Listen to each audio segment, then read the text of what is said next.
আসসালামু আলাইকুম প্রিয় ভিউয়ার্স, ডেলকন এগ্রোয়ের ডেলকন নার্সারি প্লান্ট ইউটিউব চ্যানেলে সকলকে স্বাগতম। প্রিয় দর্শক, আমি আজকে আপনাদের সাথে আলোচনা করব এই 12 মাসি বাংলাদেশের মধ্যে যে কয়েকটা জাত আছে তার মধ্যে অন্যতম হচ্ছে কাটিমন। এটা থাইল্যান্ডের জাত। আপনারা দেখতে পাচ্ছেন এই আমগুলো কিন্তু এটা কাটিমন। 4 পিসে 1 কেজি হয়, 250 গ্রাম করে হয়, কম বেশি হতে পারে। এই আপনারা দেখতে পাচ্ছেন অত্যন্ত সুমিষ্ট এই আম।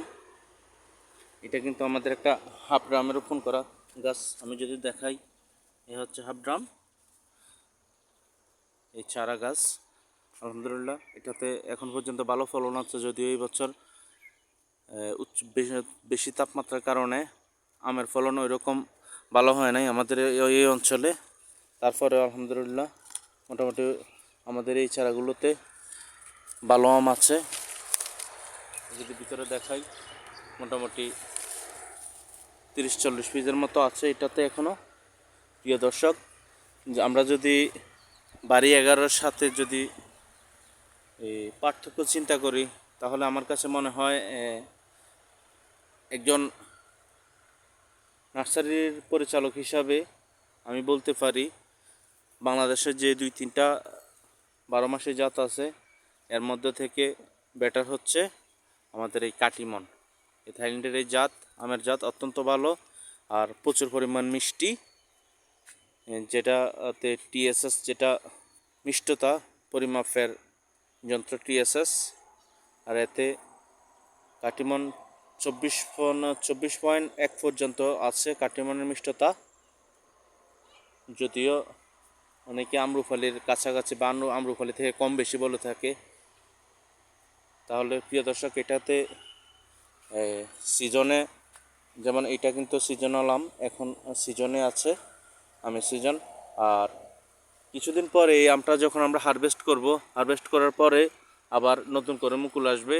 এটা বছরে 2-3 বার হয়ে থাকে, তবে 2 বার মোটামুটি ম্যাক্সিমাম জায়গায় 2 বার হয়ে থাকে, 3 বার অনেক অনেক জায়গায় হয় না। আবার এই গাছের আরও কিছু বৈশিষ্ট্য আছে। এটা হচ্ছে এটাতে আবার সব গাছে হয় না, এক অংশে নতুন করে মুকুল আসবে, এক অংশে এরকম পরিপক্ক আম থাকবে, আরেক অংশে ছোট গুটি থাকবে, এরকম হয়ে থাকে বিভিন্ন ডালপালাতে। এটা কিন্তু, তবে এটাতে সব গাছে হয় না, এগুলো হাজারের মধ্যে 2-4টা গাছ পড়ে যেগুলোতে এরকমভাবে আম আসে। তবে প্রিয় দর্শক, যারা 12 মাসি আম গাছ রোপণ করতে চান তাদের জন্য আমার সাজেস্ট হচ্ছে আপনারা অবশ্যই কাটিমন রোপণ করবেন, কেননা কাটিমনে মিষ্টতা ভালো, আর হচ্ছে বছরে 2 অথবা 3 বার ফলন দেয়।